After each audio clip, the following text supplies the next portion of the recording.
హైదరాబాద్ శివారు నార్సింగ్లోని శ్రీ చైతన్య కాలేజీ యాజమాన్య వేధింపులు భరించలేక సాత్విక్ అనే inter first year student class రూమ్లోనే ఉరివేసుకుని ఆత్మహత్యకు పాల్పడ్డాడు.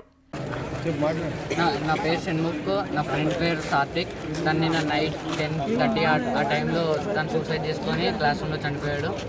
దీనికి ముఖ్య కారణం తన మీద పెట్టిన ఒత్తిడి, అలాగే మార్క్స్ ఎక్కువ రావాలని అనే ఒక కాన్సెప్ట్ తోటి అతన్ని ఎంత అంటే అంత హింసకి గురి చేశారు.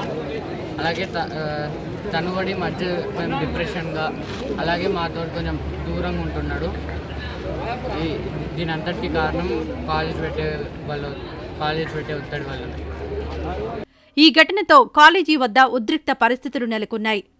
సాత్విక్ మృతదేహానికి ఉస్మానియా ఆసుపత్రిలో పోస్టుమార్టం పూర్తి చేశారు. ఇక సాత్విక్ రాసిన సూసైడ్ లెటర్ను పోలీసులు స్వాధీనం చేసుకున్నారు. ఈ లెటర్లో సాత్విక్ తను పడ్డ బాధను వివరిస్తూ రాసిన అంశాలు ప్రతి ఒక్కరి చేత కంటతడి పెట్టిస్తున్నాయి.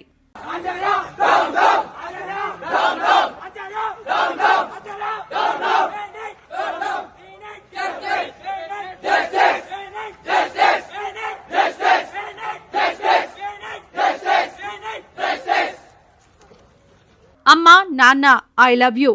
మిమ్మల్ని బాధ పెట్టాలనే ఉద్దేశం నాకు లేదు. ప్రిన్సిపాల్, లెక్చరర్లు పెట్టే టార్చర్తో ఆత్మహత్య చేసుకుంటున్నాను. కృష్ణ, ఆచార్య, శోభన్, నరేష్ వేధింపులు తట్టుకోలేకపోతున్నా. హాస్టల్లో విద్యార్థులకు నరకం చూపిస్తున్నారు. ఈ వేధింపులు తట్టుకోలేకే నేను ఆత్మహత్య చేసుకుంటున్నాను. నన్ను వేధించిన వారిపై చర్యలు తీసుకోండి. అమ్మా, నాన్న, I love you, miss you friends అంటూ సాత్విక్ సూసైడ్ లెటర్ రాసి ఆత్మహత్యకు పాల్పడ్డాడు. ఈ లెటర్ ప్రతి ఒక్కరి చేత కన్నీళ్లు పెట్టిస్తోంది. మరోవైపు సాత్విక్ ఆత్మహత్యకు పాల్పడిన ఘటనపై ప్రభుత్వం దర్యాప్తుకి ఆదేశించింది. ఈ ఘటనపై కేసు రాసిన పోలీసులు కాలేజీ వైస్ ప్రిన్సిపల్ కృష్ణారెడ్డి, వార్డెన్లు నరేష్, జగన్, మేనేజ్మెంట్ దర్యాప్తు ప్రారంభించారు. ఆస్పత్రి వార్డెన్లలో ఒకరు పారిపోయారు. ఈ ఘటనపై విద్యార్థి తల్లిదండ్రులు నార్సింగి రోడ్డుపై ఆందోళనకు దిగారు. ఈ క్రమంలో సాత్విక్ తల్లి కళ్లు తిరిగి పడిపోయారు. వారిని అక్కడి నుంచి పంపించేందుకు పోలీసులు ప్రయత్నిస్తున్నారు. తమకు న్యాయం చేయాలని సాత్విక్ తల్లిదండ్రులు పోలీసుల కాళ్లా వేళ్లా పడ్డారు. అటు కాలేజీకి సెలవులు ప్రకటించడంతో విద్యార్థులు హాస్టల్ నుంచి ఇళ్లకు వెళ్లిపోతున్నారు. అయితే సాత్విక్ రాత్రి 7:30 సమయంలో తన తండ్రితో బాగానే మాట్లాడాడు. కానీ క్యాంపస్లోని హాస్టల్లో ఉంటున్న సాత్విక్ రాత్రి 10 గంటల సమయంలో క్లాస్ రూంలోకి వెళ్లి సూసైడ్ చేసుకున్నట్లు తోటి విద్యార్థులు చెబుతున్నారు. చదువుకి సంబంధించి లెక్చరర్లు అదే పనిగా ఒత్తిడి చేయడం వల్లే అతను ఆత్మహత్య చేసుకున్నాడని అతని ఫ్రెండ్స్ అంటున్నారు.